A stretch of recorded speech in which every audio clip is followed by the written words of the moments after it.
গত কয়েকদিনের টানা বৃষ্টিতে পাহাড়ি এলাকায় ভূমিধসের ঝুঁকি অনেক বেড়ে গেছে।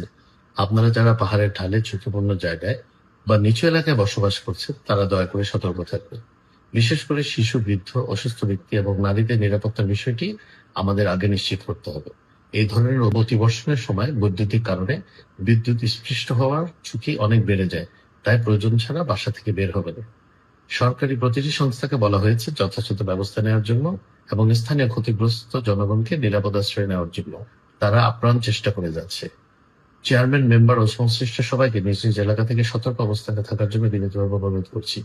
পার্বত্য চট্টগ্রাম বিষয়ক মন্ত্রণালয়ের প্রতিমন্ত্রী এবং একজন রাজনৈতিক কর্মী হিসেবে আমি স্থানীয় জেলা, উপজেলা, পৌরসভা, ইউনিয়ন, ওয়ার্ড বিএনপি ও সকল অঙ্গ সহযোগী সংগঠনের নেতৃবৃন্দকে বিনীতভাবে অনুরোধ করছি এই দুর্যোগপূর্ণ পরিস্থিতিতে হাটাজারি সহ ৩ পার্বত্য জেলার সর্বস্তরের জনগণের পাশে দাঁড়ানোর জন্য এবং তাদেরকে সহায়তা করার জন্য। আল্লাহ আমাদের সবাই সহায় হোক।